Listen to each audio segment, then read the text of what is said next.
Judge is out. Yankees lose. The team is 500. Now what? You are Locked On Yankees, your daily New York Yankees podcast. Part of the Locked On Podcast Network. Your team every day. Welcome to Locked On Yankees, which is part of the Locked On Podcast Network. Your team every day, and thank you for making us your first listen every day. I'm Stacey Gotsulias, and this episode is brought to you by Game Time. Download the Game Time app, create an account, and use code LOCKEDONMLB for $20 off your first purchase. Last-minute tickets, lowest price, guaranteed. Alongside my producer, Steve Granado. Steve, what's going on?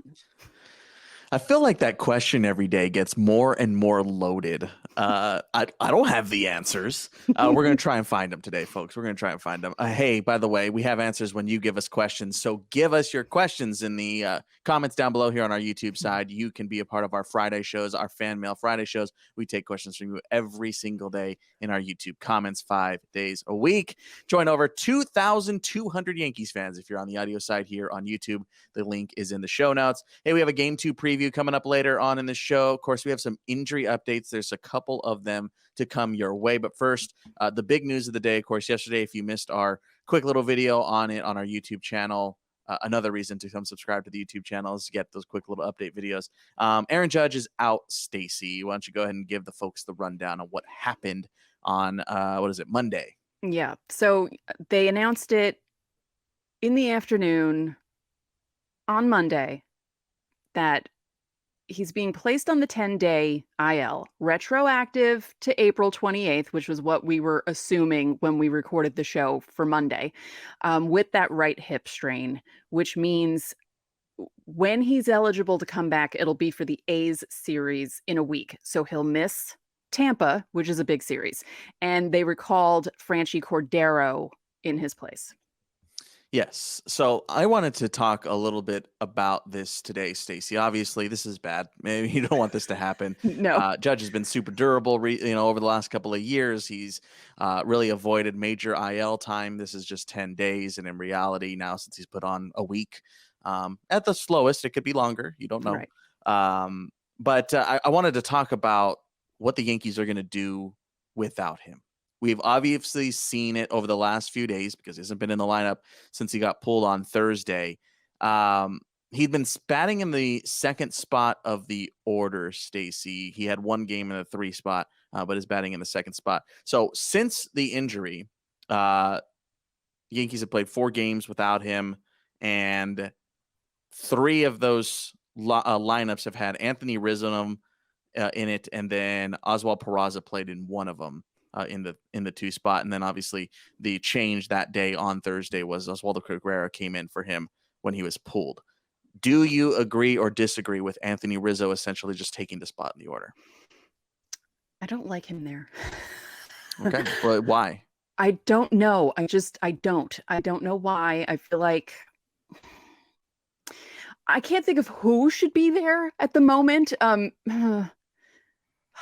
Maybe, I don't know. See, oh God, I feel like Volpe should be in the leadoff spot. Maybe LeMahieu at number 2. I don't know why I don't like Rizzo in that spot. I just don't. I don't know why. It might be an irrational feeling for me, but I feel like Rizzo should be a little further down in the lineup. And the Yankees are doing really well without Judge so far. Yeah, clearly they are. We're going to talk about that game in a second. Don't run anywhere. Of course, we have to talk about that game. This is obviously more pressing news, but Yes. If you had this is what's going to happen. It's Rizzo. This is just what's going to happen. Right. I mean, they don't really have options. There's no other option, right? No. It's just going to be Rizzo. It's just, you slide him up. That's just how it's going to work here. But I think more so is, look, you can subscribe to the captainness of this whole thing if you want. If you think that's valid, whatever. You believe how you want to believe it. Yeah. Me personally, I think it matters. I don't think it's, the worst part of this whole thing. Right. I think there is something to be said, though, of who's going to take that spot, not just the spot in the roster, not just the spot in the lineup, but who's going to take that spot, who's going to step up, because clearly someone has to step up. Yeah. So Stacey, who are your candidates? Your candidates. You obviously see what I wrote down, but who are your candidates for somebody to step up in this spot? It might be Rizzo. Has to be Rizzo, right? Like Because he's like the next in command, right? He's next in command. He's, one of the old grizzled vets. He has World Series experience. He's won a His ring. Game 7 World Series experience. Yeah, he knows what it's like to make it to the mountaintop and actually win a championship. And I feel like he's a good choice for that. And I feel like that's why they brought him back also. They liked the relationship he had with Judge. They liked what he's been doing with the Yankees, which is why they brought him back. But I also feel like that veteran presence that people always talk about, I feel like that's a big deal for this team because they're in complete disarray. And we spoke about this on the mini video about the Judge injury.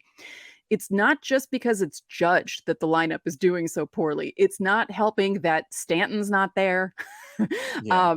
It didn't help that Bader wasn't there from the beginning of the year either. And in some way, I can't even believe I'm saying this, it also doesn't help that Donaldson's hurt too, which I can't believe I'm saying, but it is. It's just there's so much. Well, the older veteran guys that are proven. And yes, say what you will about Josh Donaldson, but he's been doing it for a long time. Yeah. He has. And that is not worth nothing. Right. Like, it doesn't matter how he's performing, just his presence alone, just for a guy for Oswaldo Cabrera to go talk to, for Volpe to go talk to, like those things matter. Yeah. Although Peraza wouldn't be there if Donaldson was playing, but you know what I mean. I had picked, I think Glaber needs to step up. Again, we kind of talked about that yesterday a little bit. Glaber needs to step up. I think DJ is primed to step up. I mean, he has really had some big moments already this season and has really been kind of a calming presence in the lineup, it feels like to me. I feel like DJ can really step up. And then Oswaldo needs to really turn it around. This poor guy right now. I mean, if he keeps going like this, he's going back to Scranton. Like, it's just... It's tough. It's tough. I love this kid with all my heart and soul. Like, he's my favorite Yankee. Like, it's not even close. I really feel tough. It feels tough. Who would you select, by the way, to kind of step up? Let us know in the comment section here on YouTube. Stacey, the game on Monday night. The game on Monday night. Let's start with the good. Domingo German. My goodness. Longest outing of his career. Career period. That is not even just majors. I went back, looked at all his minor league outings. He had never pitched into the 9th inning.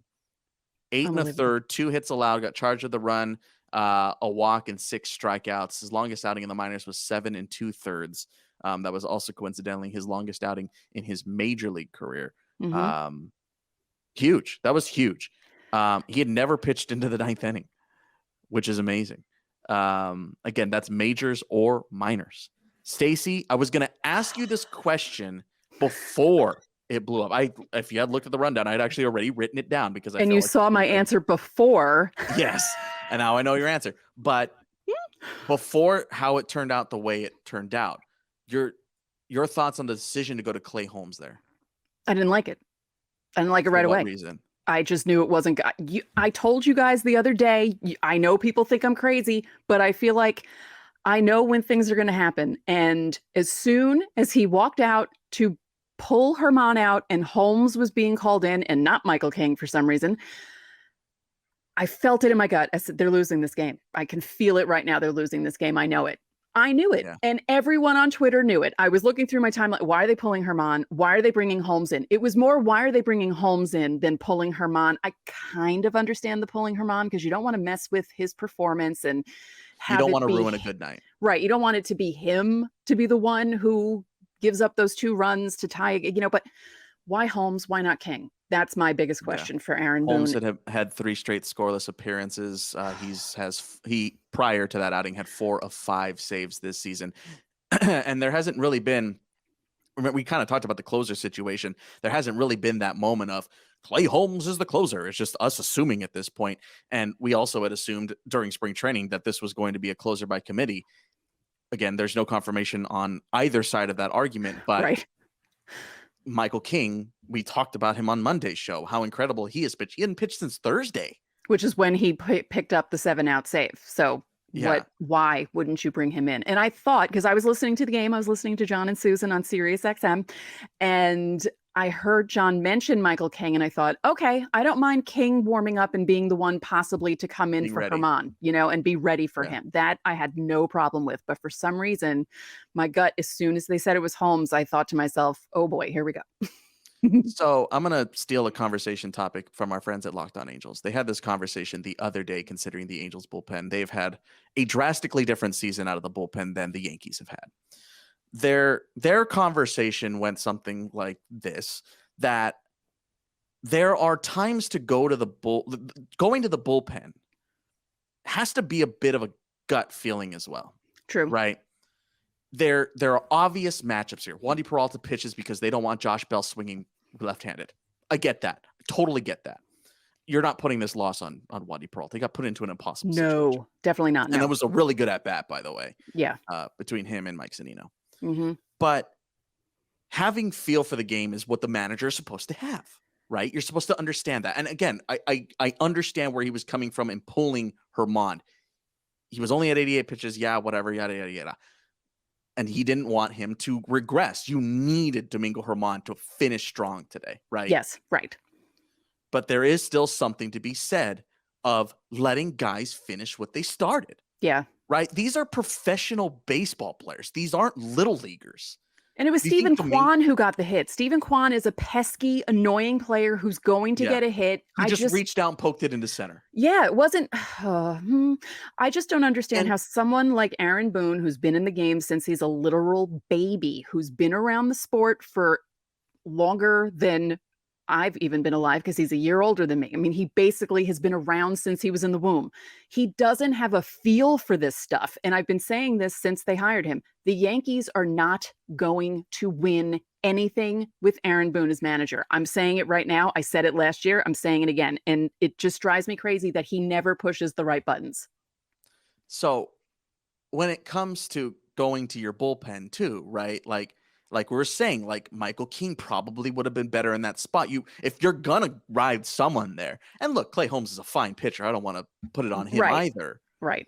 But again, I think it really just comes down to like letting a guy finish what he started. Yeah. Right. Like they're watching Herman pitch. That was the best Herman has pitched in years, right? Like, I mean, like years. Like everyone thought that game was going to be, over in, like an hour and 50 minutes, which is how fast it was going. And the last point I want to make here, Stacey, we gotta take a quick breather here. But the last point I want to make is there's also something to be said of how important that game in particular was. Judge goes on the IL that day. You're scuffling. You've lost X of X, whatever, X of Y games. You need to put your best pitcher on the mound at that moment. I don't care if he's pitched 3 days in a row. I don't care if he's thrown 100 pitches. Madison Bumgarner comes out for game 7. I'm not saying this was game 7. Right. But there's something to be said. Like, these guys can do that. And when you have to realize at certain points in the season that some games, while on paper all mean the same, some games do matter more than others. And this one had some feeling where you get 8 shutout, you send Herman back out for the 9th. You have only 2 runs. You know your offense is scuffling. It's the first game of a homestand. You came off of a tough road trip. You got blown out yesterday 15-2. Either let Herman ride or bring in Holmes. Or not bring in Holmes. Sorry, bring in King. Yeah. You brought in Holmes. Right. And again, he's seen as the closer. I get the decision. But you have to have a feel in that moment. And he didn't. And look, he's human. He's going to make mistakes. I get that. But it's pretty tough to make that mistake in this moment, because now the Yankees have lost again. They've lost 4 in a row. They're 500. The Rays are running away. You don't have Judge, and you got to face Rays in 3 days. That's all I'm saying. You got to have feel for that moment. I don't care. But that's where I'm at with it. We're going to talk more about the game. Trivino solo shot. DJ brought in a run. Both runs came in the third. Cal Concho pitched well. There you go. You watched the game. Anyway, we have injury updates for you, so stick around.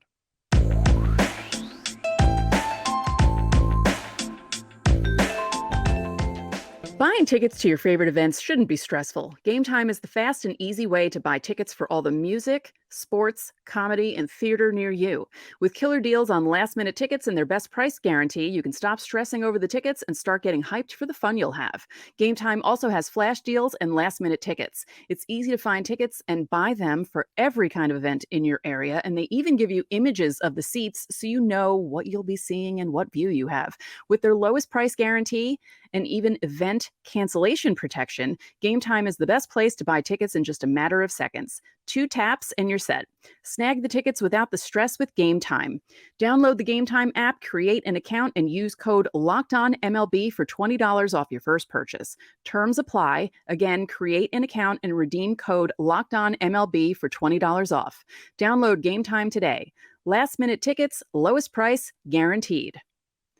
And this episode is brought to you by So Rare. So Rare is a revolutionary fantasy baseball game and marketplace transforming fans into owners with officially licensed digital cards featuring players from across all 30 Major League Baseball teams. Unlike other fantasy baseball platforms, So Rare managers truly own their fantasy experience, collecting, buying, selling, and competing with player cards against global opponents to win epic rewards. Win or lose, you still own your cards and there's no cost to play. MLB game weeks happen twice weekly. They span 3 to 4 days, and at the end of each week, So Rare managers who rank at or near the top of their leaderboards win a variety of rewards, which can include cards, tickets, merchandise, and VIP experiences like meeting MLB stars. Prizes may vary depending on the competition. So head to sorare.com/lockedon. That's spelled SORARE.com to draft your team of free player cards, set your lineup, and start competing today to win epic rewards. Again, that's sorare.com/lockedon to start playing today.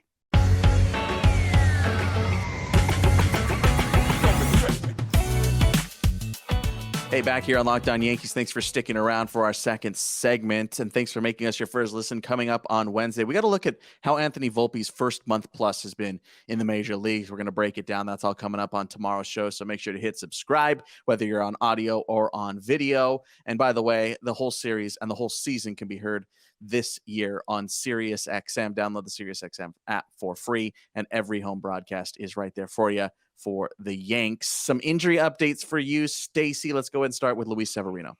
Okay, so he's 2 to 3 weeks away, which is better than being 2 to 3 months away. He has a rehab outing on Wednesday for Tampa, the Tampa Tarpons, and after that, he'd either be with Scranton or Somerset. So we're getting closer to Luis Severino pitching in a game. The next update is Harrison Bader. We're going to get an update on Tuesday, which we will have for you on Wednesday's show. I'm assuming he's close because we spoke about him on Monday's show and how he's doing while he's rehabbing. And as you said, the numbers may not be there, but he's hitting the ball well. There's been some bad luck there. People have made good catches on him. So that's good to see. Like when you hear about a rehab start and you see someone's struck out like 50 times and you're thinking, oh boy. But if you hear that some of those outs are loud outs and people are taking it away from him, that makes you feel a little better about how it's going. Yeah. Sure. Next, this came out on Tuesday. Jonathan Loaisiga is going to undergo surgery to remove a bone spur in his arm. He can't throw for 3 to 6 weeks, and they're looking for him to return in either August or September. So he's going to be gone a long time. And that's a big blow because I feel like we keep forgetting that Loaisiga isn't there in the bullpen. There's so many bullpen injuries, and that's a big one. Yeah, and despite those bullpen injuries, save today, last night, they had been performing very well. Mm-hmm. And let me just real quick, by the way, on Clay Holmes, I forgot to mention, this is a point I wanted to make. He and the rest of the bullpen should be allowed to make mistakes like this. Sure. Over the course of the season. It's just that in this moment. It's the worst possible time. The worst. Yeah. I don't know. Oh, I hope he's leaving with security tonight. I'm just kidding. It's not going to be that bad at Yankee Stadium. Yeah, but I mean, like, you know what I mean, right? Yeah. Like, yes, he got a blown save and he didn't pitch very well, but like, if the Yankees scored 5 runs, you're not even having this conversation. Right. Or if the Yankees had won 3 out of the last 5 and it was okay. You're going, well, bad night. Okay, move on. But it's just a culmination of this awfulness. We said last week, you have to be perfect. Yeah. Yeah. And we got everything you could have ever wanted from Domingo German. And it's just a bummer that that's how it ended. Yep. Anyway, next, you have one more injury update for us. I just wanted to make sure we said that. Yeah. Lou Trivino is going out to California to visit Dr. Neil Elatrach, who is one of the Tommy John specialists that works at the Cedars-Sinai Job Medical Wing. You know, Dr. Job and all those bigwigs that came up with the Tommy John surgery. So that's not a good thing, but he's going there for a second opinion. His timeline is to be determined, but I guess once we find out the second opinion, we'll know what's going on with Lou Trivino. Yeah. So I'll say hi to him. Yeah, while he's out there, say hi. Yeah, I'll be like, hey man, how you doing? I'll get the scoop for you guys. Like, hey man, what's up? You want to get a sandwich or something? I think one thing I wanted to note too on the Sevy thing, Stace. 2 to 3 weeks feels quick, but for a guy who has yet to throw. Yeah, that's true. That feels quick. That I hope they're not rushing him. I know.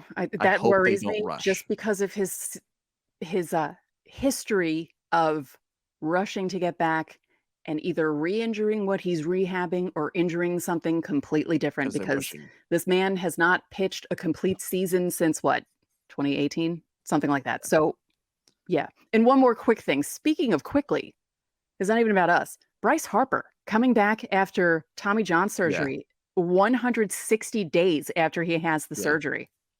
Incredible. What a monster. Yeah. What a monster. I mean, Shohei did it too, but you know, but he was only DHing, to be fair. He was only DHing. Yeah.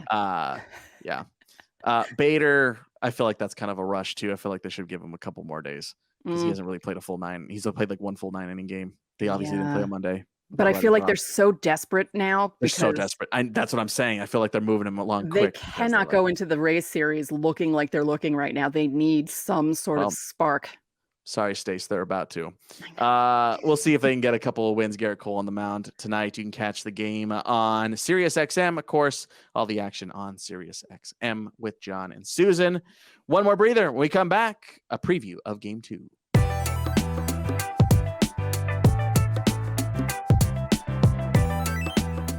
Therapy is all about deepening your self-awareness and understanding, because sometimes we don't know what we want or why we react the way we do until we talk through things. BetterHelp connects you with a licensed therapist who can take you on that journey of self-discovery from wherever you are. If you're thinking of starting therapy, give BetterHelp a try. It's entirely online, designed to be convenient, flexible, and suited to your schedule. Just fill out a brief questionnaire to get matched with a licensed therapist and switch therapist anytime for no additional charge. Discover your potential with BetterHelp. Visit betterhelp.com/lockedonmlb today to get 10% off your first month. That's BetterHelp, HELP.com/lockedonmlb.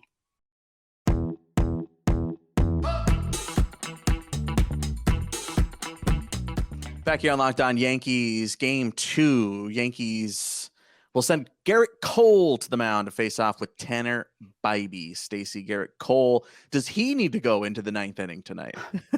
God. Does he need a complete game and just Does he need another complete game? Does he need his second complete game of the season? It certainly feels that way. No, I think they might do, if Cole, pitches as well as he did in his last start, maybe goes 7 2/3. They might do the King thing again, because that might be a combo that they might want to use. And maybe, I don't know, maybe Boone was thinking that way on Monday night, thinking maybe I should save King for tomorrow. You never know.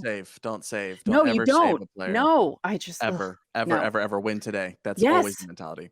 Exactly. Always. But I feel like, it would be great if he could pitch another complete game, but that might be give the bullpen 2 nights off, essentially. Well, I guess Wandy came in too, whatever. But then again, Cleveland is very they swing early, because God, German was getting them out with ease all night, and they're very aggressive. And I feel like Cole has just been on another level this season, and I feel like he should be fine. Yeah. Wanted to give you guys a quick scouting report on Tanner Bibee, since he is brand spanking new to Major League Baseball. Yeah. 4-seam fastball, slider change, and a curve. His curve, he uses the least frequent of his 3 off-speed pitches. He's coming off of his MLB debut, in which he struck out 8 against Colorado in 5 2/3 scoreless innings. He was the number 5 prospect for the Cleveland Guardians. Just got called up last week. A Cal State Fullerton product. Go Titans, my alma mater.